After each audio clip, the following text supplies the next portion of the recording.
À mes fiançailles, ma sœur a révélé être enceinte de mon fiancé, pensant gagner sa fortune. Son sourire a disparu quand j'ai dit « il est à toi ». 24 heures après, elle m'appelait paniquée. Je m'appelle Olivia. J'ai 33 ans et ma propre sœur couchait avec mon fiancé. Avant que je vous raconte comment leur liaison a mené à une accusation choquante de détournement de fonds de 400 000 € et à une peine de prison, dites-moi d'où vous regardez dans les commentaires. En y repensant maintenant, je vois que ma vie était comme une structure que j'avais conçue avec une faille fatale dans ses fondations, une fissure qui avait toujours été là, attendant la bonne pression pour faire s'effondrer le tout. Et cette pression, cet événement sismique, c'était ma propre famille. Pour le monde extérieur, nous allions bien. Pour moi, j'étais le mur porteur qui soutenait tout, et je commençais à m'effriter bien avant même de savoir pourquoi.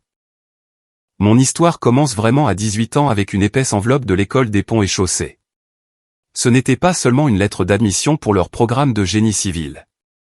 C'était un ticket d'or, une bourse d'études complète. C'était le plan d'un avenir dont j'avais rêvé depuis que j'étais une petite fille construisant des tours impossibles avec des Legos. Je me souviens de l'avoir tenu dans mes mains, le papier semblant lourd du poids de mon avenir. La même semaine, ma mère a reçu une enveloppe à son nom, une de son médecin. Le diagnostic était sévère et le pronostic long. Cela signifiait des années de traitement, de bons et de mauvais jours, de besoin de soins constants. Ma sœur cadette, Vanessa, avait 14 ans. Elle vivait dans un monde de réseaux sociaux, de drames de lycée, et de l'égocentrisme sublime que seule une adolescente peut véritablement parfaire. L'idée qu'elle assume une quelconque responsabilité réelle était risible. Donc, le choix n'en était pas vraiment un. C'était un devoir. J'ai plié ma lettre d'admission, l'ai rangée dans une boîte de vieux souvenirs, et me suis inscrite dans une faculté de sciences à 20 minutes de la maison. Mon rêve a été mis en attente pour empêcher ma famille de s'effondrer. Mes parents ont dit toutes les bonnes choses. Tu es une sainte, Olivia. Nous ne savons pas ce que nous ferions sans toi. Mais leur gratitude semblait fragile, comme une couche de peinture bon marché. Ce sont leurs actions qui racontaient la véritable histoire. Pendant que je jonglais avec un programme de cours complet, un travail à temps partiel et le calendrier complexe des médicaments de ma mère, Vanessa vivait la vie que j'avais mise en pause. Mes parents se sont portés garants pour sa première voiture. Je prenais le bus. Ils ont payé pour son voyage de fin d'études à Barcelone. J'ai passé mes vacances de Pâques à emmener ma mère à ses séances de chimiothérapie. Le schéma était établi et s'est durci au fil de la décennie suivante. J'étais la personne fiable, la responsable, le filet de sécurité. Vanessa était l'excitante, celle qui avait de l'éclat, l'investissement. Ces échecs n'étaient que des expériences d'apprentissage. Mes succès étaient simplement attendus. L'exemple le plus douloureux fut sa boutique de mode. À 24 ans, Vanessa a décidé qu'elle était la prochaine Coco Chanel. Elle a rédigé un business plan sur une série de serviettes en papier. Mes parents, qui remboursaient encore les dettes de sa première voiture, ont contracté une deuxième hypothèque sur leur maison pour la financer. J'ai essayé d'aider. J'ai passé un week-end à rédiger un véritable business plan pour elle avec des feuilles de calcul, des projections de profits et pertes, des systèmes de gestion des stocks. J'ai essayé d'expliquer l'importance du flux de trésorerie et des budgets marketing. Elle a jeté un coup d'œil à mon travail, a plissé le nez et a dit « Liv, c'est tellement ennuyeux. La mode, c'est une question de passion, pas de chiffres. » Mes parents étaient d'accord. « Laisse-la suivre son cœur », a dit ma mère. La boutique a duré 8 mois. Elle a perdu de l'argent à flot jusqu'à ce que la banque se manifeste. C'est moi qui me suis assise avec mon père à la table de la cuisine pour éplucher la montagne de dettes, l'aidant à comprendre comment il pourrait éviter la saisie immobilière. Vanessa était trop dévastée pour participer. Elle a passé une semaine dans un spa pour se remettre, un voyage payé par mes parents avec une carte de crédit. Malgré tout, ils ne l'ont jamais blâmée. La conjoncture est difficile, disait mon père avec un soupir. Elle était juste en avance sur son temps. Mais ils m'en voulaient, à leur manière silencieuse. Ils m'en voulaient d'avoir eu raison. Il était plus facile d'être en colère contre mon pragmatisme que d'affronter son échec. C'est dans cette dynamique que j'ai amené Nicolas. Il était mon échappatoire. Un brillant et ambitieux directeur marketing que j'ai rencontré lors d'un événement de réseautage professionnel. Il a été la première personne qui a semblé voir au-delà de mon rôle de gardienne de la famille. Il écoutait, écoutait vraiment quand je parlais de la physique élégante d'un pont suspendu ou de la beauté d'une poutre de soutien bien conçue. Notre relation ressemblait à un assemblage parfaitement conçu, solide et sans faille. Nous sommes sortis ensemble pendant 3 ans, avons emménagé ensemble et avons commencé à construire une vie. Nous avions un compte joint que nous appelions le Fonds pour l'avenir, et chaque semaine, nous nous asseyions ensemble pour planifier. Tant pour le mariage. Tant pour l'acompte de la maison. Tant pour notre avenir. Il me donnait l'impression d'avoir enfin un vrai partenaire. Quelqu'un qui construisait avec moi, pas seulement qui prenait de moi. La nuit où je l'ai emmené rencontrer ma famille pour la première fois aurait dû être un signal d'alarme. Je venais d'être nommé associé junior dans mon cabinet. Un énorme accomplissement pour quelqu'un de mon âge. J'ai passé 5 minutes à essayer d'expliquer l'importance de la chose, pour que mon père m'interrompe et demande à Vanessa des nouvelles d'un sac à main qu'elle venait d'acheter. Nicolas a vu l'éclair de blessure dans mes yeux. Plus tard cette nuit-là, il m'a serré contre lui et a dit « Ne t'inquiète pas pour eux. Je vois à quel point tu es incroyable. Tu es la personne la plus forte que je connaisse. » Et comme une idiote, je me suis appuyé sur lui, croyant qu'il était mon bouclier. La vérité, c'est qu'il n'était pas mon bouclier. Il ne faisait qu'admirer la solidité du mur avant de prévoir de le démolir à la masse. Et la personne qui allait lui tendre cette masse était ma propre sœur. La première fissure est apparue environ 1 an après mes fiançailles avec Nicolas. Je l'ai présenté à Vanessa lors d'un barbecue familial et le changement a été presque immédiat. Elle, qui n'avait jamais montré le moindre intérêt pour ma vie, était soudainement fascinée par celle de Nicolas. Elle buvait ses paroles sur les stratégies marketing et les échelons de l'entreprise. Je me suis dit que c'était bien qu'ils s'entendent bien. Puis les changements chez Nicolas ont commencé. De petites choses au début. Il a commencé à s'habiller différemment, troquant ses costumes pratiques de grands magasins contre des costumes de créateurs sur mesure. Mon mentor au travail dit qu'il faut projeter le succès, a-t-il expliqué. Il s'est inscrit dans une salle de sport haut de gamme avec des frais mensuels élevés. Son téléphone, qui avait toujours été un livre ouvert, avait soudainement un nouveau mot de passe complexe. Il l'inclinait loin de moi quand il envoyait des textos. Un mouvement subtil mais délibéré. Les nuits tardives au bureau ont commencé à s'accumuler. Gros projet, disait-il. Il faut impressionner les partenaires. Il rentrait à la maison sentant le vin cher et un parfum que je ne reconnaissais pas. Je travaillais moi-même 60 heures par semaine, essayant de constituer notre pécule. J'étais donc fatigué et je faisais confiance. Je voulais le croire. Le désir de croire que ma vie était enfin sur des bases solides était si puissant qu'il m'aveuglait. Un samedi, j'équilibrais nos comptes et j'ai remarqué un débit de 800 € d'une bijouterie de luxe. Mon cœur a fait un petit bond. Était-ce ça? Une surprise. Ce soir-là, j'ai attendu, mais rien ne s'est passé. Une semaine plus tard, j'en ai parlé doucement. Oh, ça, dit-il sans sourciller. C'était pour l'anniversaire de ma mère. Je voulais que ce soit une grosse surprise pour elle. Cela semblait si plausible. J'ai eu honte de l'avoir même questionné. Des mois plus tard, j'apprendrai que le cadeau d'anniversaire de sa mère avait été une carte cadeau pour une jardinerie. Vanessa, quant à elle, est devenue une présence constante dans notre appartement. Elle avait une clé pour les urgences, et elle l'utilisait constamment.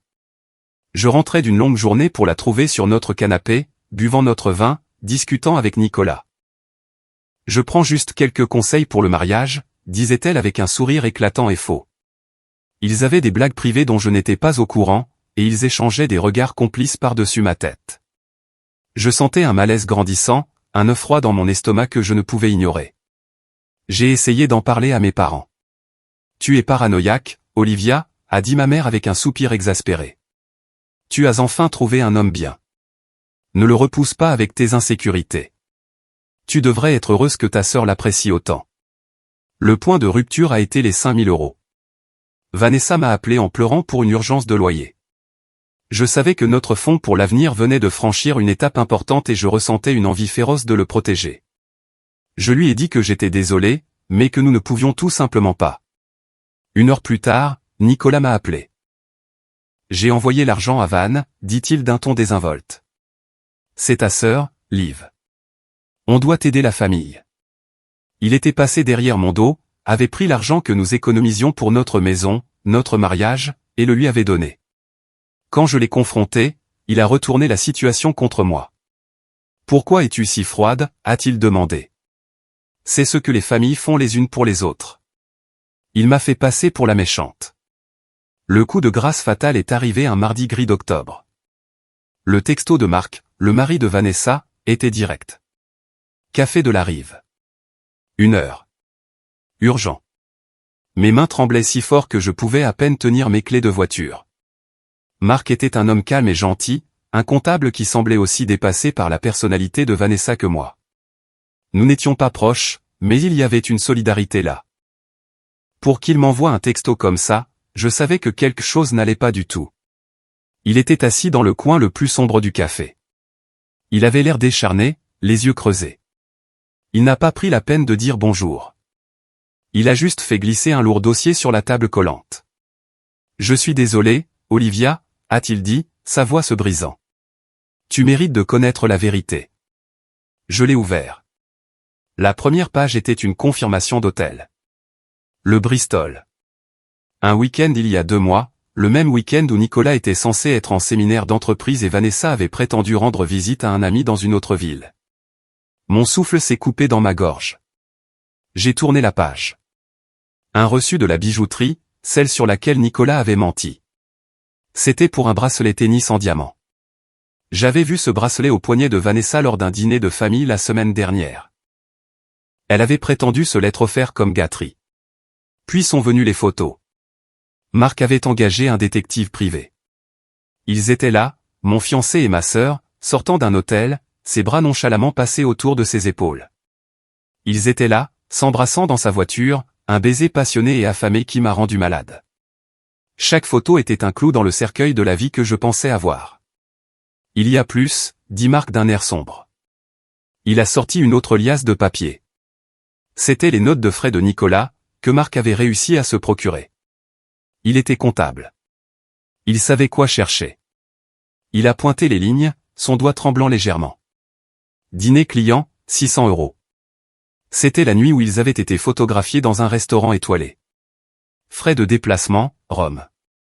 C'était une escapade romantique qu'ils avaient prise, déguisée en voyage d'affaires. Ils financent toute leur liaison avec l'argent de son entreprise, a chuchoté Marc. Ils détournent des fonds, Olivia. Et ce ne sont pas que quelques euros. On dirait des dizaines de milliers. J'ai senti le monde basculer sur son axe. La trahison n'était pas seulement émotionnelle. C'était une conspiration criminelle calculée. Mais le pire était encore à venir. La dernière page était une impression de message texte. Vanessa avait sauvegardé son téléphone sur l'iPad familial, et Marc avait trouvé la conversation. Nicolas, plus que quelque temps. Ma prime de fin d'année arrive en décembre. Une fois que cet argent est sécurisé, on leur dit et on s'en va. Vanessa, j'ai hâte. J'en ai tellement marre de faire semblant. Hier soir, Olivia n'arrêtait pas de parler de la résistance à la traction de l'acier. J'ai failli m'endormir dans ma soupe. Nicolas, je sais, mais son salaire est le moteur de notre plan d'évasion. C'est une idiote utile. Un parfait tremplin ennuyeux. Un tremplin. Les mots se sont gravés dans mon cerveau. Je n'étais pas une partenaire. Je n'étais même pas une personne pour lui. J'étais un outil, un atout à utiliser et à jeter. Et ma propre sœur avait tenu le marteau. J'ai levé les yeux de la page, ma vision brouillée. Je ne ressentais rien. C'était un vide terrifiant. Le chagrin était si immense qu'il était devenu un vide. Puis une seule pensée froide a traversé l'engourdissement. Je suis ingénieur. Je comprends l'intégrité structurelle. Je sais que lorsque les fondations sont pourries, on ne les répare pas, on les démolit. On fait s'effondrer tout le bazar et on construit quelque chose de nouveau à sa place. J'ai croisé le regard de Marc. La douleur partagée dans ses yeux s'est solidifiée en quelque chose d'autre. La détermination. Il m'a appelé un tremplin, dis-je, ma voix étrangement calme. Il est sur le point de découvrir ce qui se passe quand on sous-estime la pierre sur laquelle on se tient. Les 2 jours qui ont suivi le jour J, le jour de la découverte, ont été un tourbillon d'actions calculées. Je n'ai pas pleuré. Je n'ai pas crié. La surcharge émotionnelle avait court-circuité, ne laissant que la logique froide et claire d'une ingénieure avec un problème à résoudre. Le problème, c'était Nicolas et Vanessa. La solution, une démolition contrôlée. J'ai commencé à ma banque le lendemain matin. Je peux encore imaginer la jeune et sympathique guichetière. Comment puis-je vous aider aujourd'hui, a-t-elle demandé avec un sourire. J'ai besoin d'ouvrir une nouvelle série de comptes à mon nom uniquement, ai-je dit, ma voix stable. Et je dois initier un virement depuis un compte joint. Elle m'a guidé à travers le processus, sa gaieté professionnelle un étrange contrepoint au démantèlement chirurgical de ma vie. J'ai déplacé chaque centime que j'avais contribué à notre fonds pour l'avenir sur mon nouveau compte sécurisé. C'était une somme importante, le témoignage d'années de longues heures et d'économies prudentes. J'ai laissé quelques milliers d'euros sur le compte joint, juste assez pour ne pas éveiller les soupçons immédiats. Ensuite, je suis allé à mon bureau et j'ai eu une réunion discrète avec les RH pour rediriger mon salaire, ma paie, ma prime de promotion. Ils iraient maintenant dans un endroit que Nicolas ne pourrait pas toucher. Puis a commencé le processus fastidieux mais satisfaisant de démêler nos vies.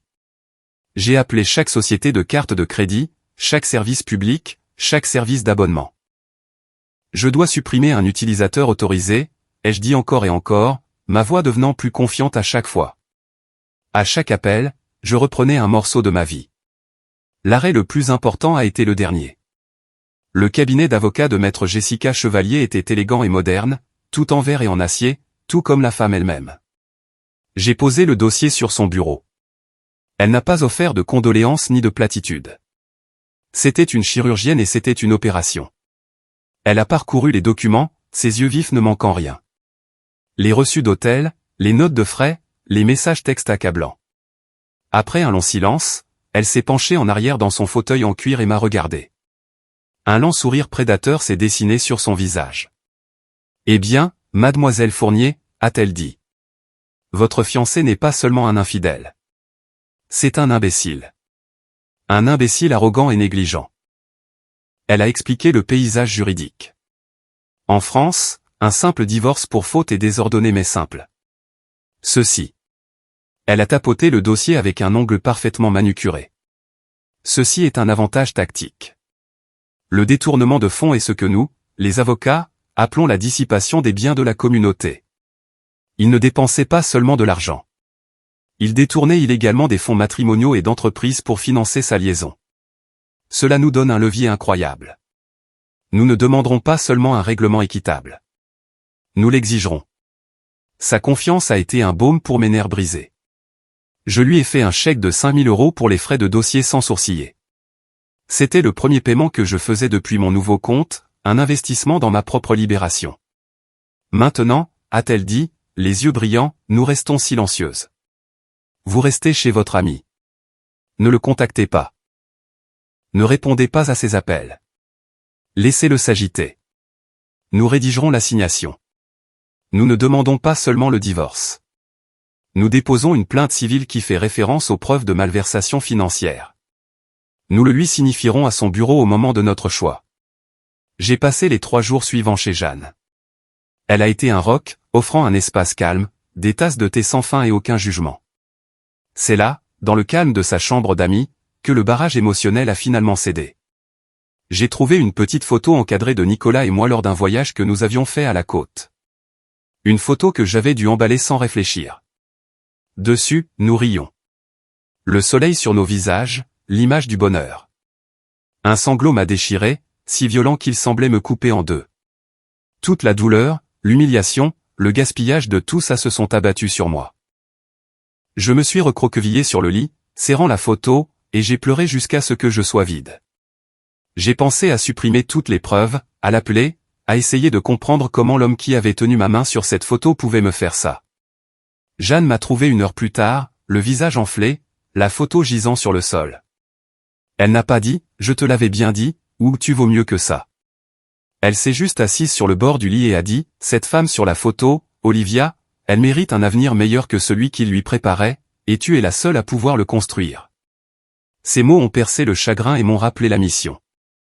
Je ne détruisais pas seulement sa vie. Je défrichais le terrain pour construire la mienne. Je me suis relevé, je me suis lavé le visage et je me suis remise au travail. La signification par huissier était prévue pour vendredi à 14 h. Le timing de Jessica était impeccable. C'était juste après la réunion marketing hebdomadaire, un moment où Nicolas se sentirait le plus confiant, entouré de ses collègues. Depuis mon perchoir dans un café de l'autre côté de la rue, j'ai vu un homme à l'air banal en costume entrer dans le bâtiment.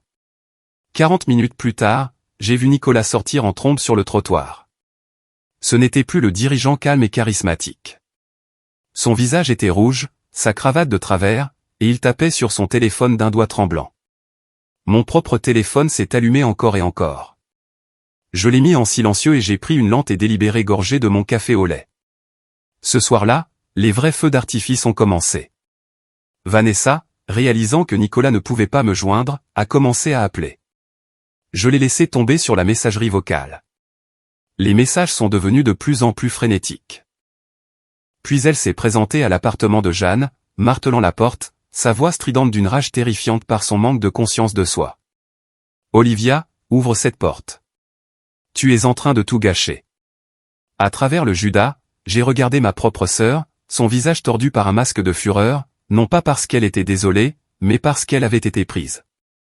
Elle ne pleurait pas la fin de ma relation. Elle pleurait la fin de sa vie facile. Pendant qu'elle criait dans le couloir, elle était aussi au téléphone. Je pouvais entendre sa voix étouffée et sanglotante. Elle est folle, maman.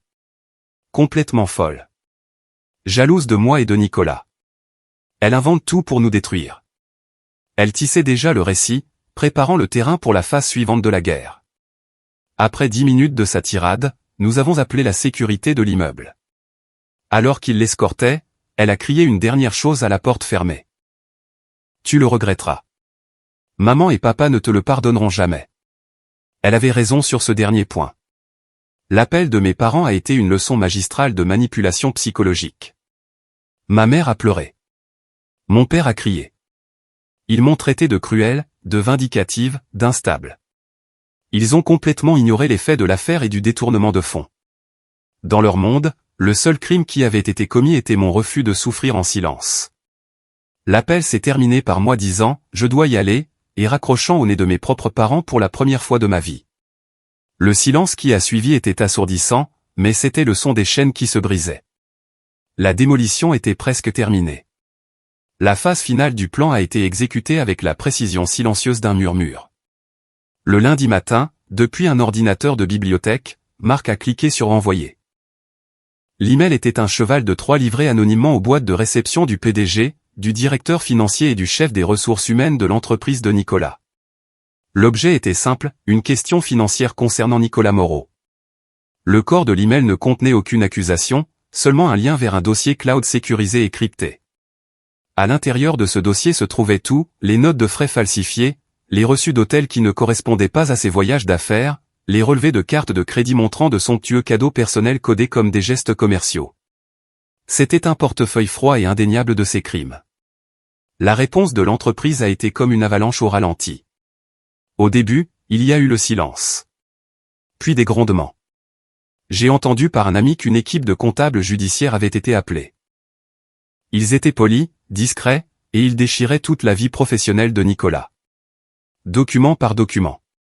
Ils ont interrogé ses collègues, ses assistants, ses fournisseurs. Ils ont découvert des années de tromperie, un schéma de fraude qui allait bien au-delà du financement de sa liaison avec Vanessa. Le total était stupéfiant, près de 400 000 € de fonds détournés en 4 ans. Il avait mené une vie de champagne avec un budget de bière, le budget de bière de son entreprise. 2 semaines après l'envoi de l'email, l'avalanche a frappé. Ce n'était pas dramatique comme dans les films. C'était silencieux et totalement humiliant. 2 hommes de la sécurité de l'entreprise se sont présentés au bureau de Nicolas en plein milieu de la journée. Ils n'ont pas haussé la voix. Ils sont simplement restés à ses côtés pendant qu'on lui demandait de rassembler ses effets personnels. À la vue de tout le service marketing, les personnes qu'il avait complotées pour impressionner, il a été dépouillé de son téléphone d'entreprise, de son ordinateur portable, de son badge. Il a été escorté hors du bâtiment comme un voleur ordinaire, portant une petite boîte en carton contenant une photo encadrée de nous. L'ironie était écœurante et une plante de bureau mourante. Cette nuit-là, il m'a trouvé. Il attendait dans l'ombre du parking de mon bureau. Il ressemblait à un animal acculé. Le charme avait disparu, l'arrogance s'était envolée, ne laissant qu'une peur brute et désespérée. « Toi » a-t-il craché, sa voix tremblante de rage. « C'était toi. Tu ne pouvais pas simplement partir. Tu devais tout réduire en cendres. Je suis resté sur mes positions, mes clés serrées dans mon poing. Je n'ai rien brûlé, Nicolas, ai-je dit, ma voix aussi froide et dure que du béton. J'ai juste exposé une structure qui était déjà pourrie jusqu'à la moelle. C'est toi qui as allumé la mèche à chaque fois que tu as falsifié une note de frais. À chaque fois que tu as emmené ma sœur dans un hôtel aux frais de l'entreprise. C'est ma carrière, Olivia. Toute ma vie. Et ma vie à moi, ai-je rétorqué, ma propre colère s'enflammant enfin. Celle que tu as utilisée comme un tremplin? Le salaire que tu as utilisé comme moteur pour ton plan d'évasion? Tu ne m'as pas seulement trompé, Nicolas. Tu m'as dévalorisé. Tu m'as traité comme un objet. Il ne s'agit pas seulement de mon cœur brisé. Il s'agit de mon amour-propre. Il s'est approché, le visage déformé. Je vais être ruiné.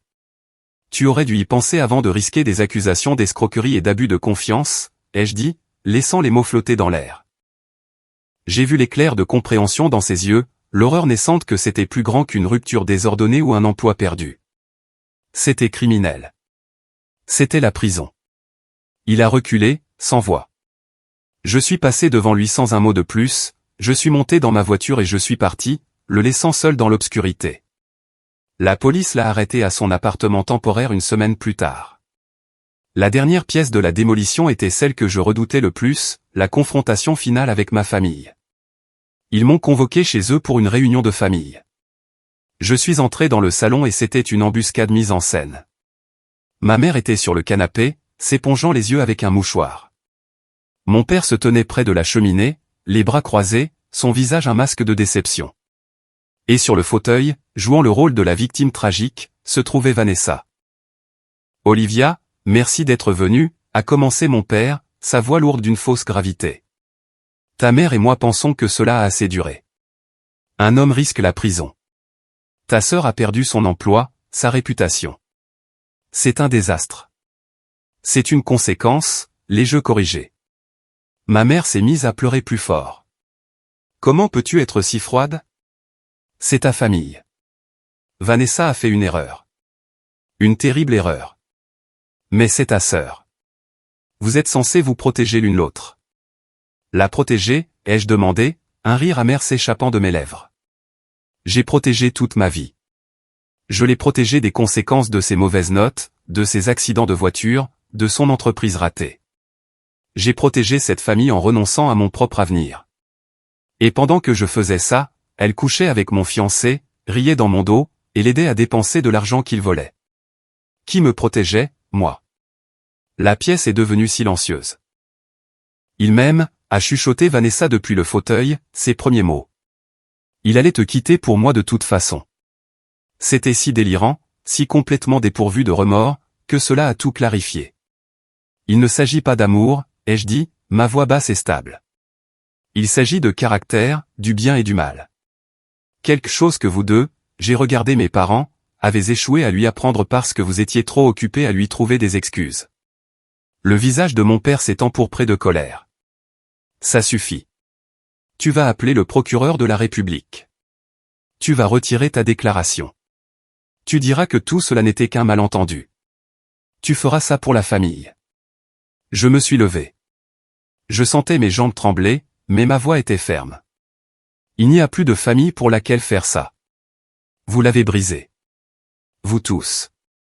J'ai regardé mes parents. J'ai passé ma vie à être la personne fiable, la forte. J'étais le pont qui maintenait cette famille unie par-dessus toutes les eaux troubles. Et vous êtes resté là à regarder votre fille préférée l'arroser d'essence et allumer une allumette.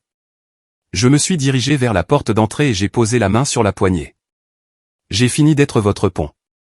À partir de maintenant, vous pouvez tous apprendre à nager par vous-même. Je suis sorti et j'ai refermé la porte derrière moi. Je ne l'ai pas claquée. Je l'ai refermée doucement, avec une finalité plus puissante que n'importe quel cri. Je suis monté dans ma voiture et en m'éloignant de la maison où j'ai grandi pour la dernière fois, je n'ai pas pleuré. J'ai ressenti un profond sentiment de perte. Mais en dessous, pour la première fois, j'ai senti le sol solide d'une nouvelle fondation commencer à se former. Une fondation qui était entièrement la mienne. L'année qui a suivi a été une année de reconstruction. Le divorce a été une formalité. Face à une montagne de preuves criminelles, l'avocat de Nicolas lui a conseillé de régler rapidement. Je suis reparti avec notre maison, mes comptes de retraite et ma dignité. Il est reparti face à une mise en examen. Libéré du poids émotionnel de ma famille et de ma relation, ma carrière a explosé. J'ai concentré toute mon attention, toute ma passion sur mon travail. Mon cabinet a reconnu mon dévouement, et 1 an après ce jour fatidique au café, j'ai été promu ingénieur de projet principal. Ma première mission était une mission qui allait définir ma carrière, diriger l'équipe de conception de la nouvelle tour Hélios, un gratte-ciel destiné à devenir le prochain grand monument de la ville. Et puis il y a eu Marc. Notre amitié, forgée dans les feux de la trahison, s'est lentement transformée. Nous nous étions vus au plus bas, et nous nous étions aidés à guérir. Il était tout ce que Nicolas prétendait être. Vraiment gentil, farouchement intelligent et profondément honnête. Nos rendez-vous ne visaient pas à impressionner qui que ce soit. Ils visaient la connexion. Nous passions des heures dans les musées, en randonnée, ou simplement assis dans un café tranquille à parler de tout et de rien. Il aimait la façon dont mon esprit fonctionnait, et j'aimais la force tranquille de son caractère. Nous étions 2 survivants, construisant prudemment quelque chose de nouveau et de beau à partir des décombres de nos passés. Nicolas a finalement accepté de plaider coupable pour éviter une peine plus longue. Il a été condamné à 3 ans dans un centre pénitentiaire pour escroquerie et abus de confiance. La vie de Vanessa a implosé d'une manière plus silencieuse mais non moins définitive. Inemployable dans son domaine, elle a dû retourner vivre chez mes parents et a pris un emploi à plier des pulls dans un centre commercial. Sa vie sociale trépidante s'est évaporée. J'ai su que j'avais vraiment guéri lorsque j'ai pu utiliser mon expérience pour créer quelque chose de positif. J'ai créé la Bourse Fondation Solide, un fonds dans mon ancienne fac locale destiné à aider les jeunes femmes issues de milieux difficiles à poursuivre des études dans les domaines des STEAM, sciences, technologie, ingénierie et mathématiques. Je voulais leur donner la chance que j'avais dû me battre si durement pour reconquérir. Le dernier post-scriptum surréaliste de toute cette affaire s'est produit le mois dernier. Il était tard et j'étais à la maison avec Marc, examinant quelques plans initiaux de la tour Hélios. Mon interphone a sonné. J'ai vérifié le flux de la caméra de sécurité sur mon téléphone et j'ai ressenti un choc. C'était Vanessa. Elle avait l'air plus âgée, hagarde. Les vêtements de créateur avaient disparu, remplacés par une veste de fast fashion bon marché. Elle a sonné à nouveau, puis encore, un martèlement rythmique et désespéré. Marc a posé sa main sur la mienne. « Tu n'es pas obligé de répondre », a-t-il dit doucement. Je l'ai regardé sur le petit écran. J'ai vu ses épaules s'affaisser de défaite alors qu'elle abandonnait finalement et s'éloignait, disparaissant dans la nuit. Il n'y avait pas de colère, pas de satisfaction, pas même de pitié. Il y avait juste du calme. C'était un fantôme d'une autre vie, une vie que j'avais démolie et déblayée. J'ai éteint le moniteur et me suis dirigé vers l'immense fenêtre de mon appartement. J'ai regardé les lumières de la ville, une tapisserie scintillante d'efforts humains. Quelque part là-bas, profondément dans la terre, les premières fondations de ma tour étaient en train d'être posées. Elle serait forte, élégante et résiliente. Elle atteindrait le ciel. C'était ma conception, et rien ni personne ne la démolirait jamais.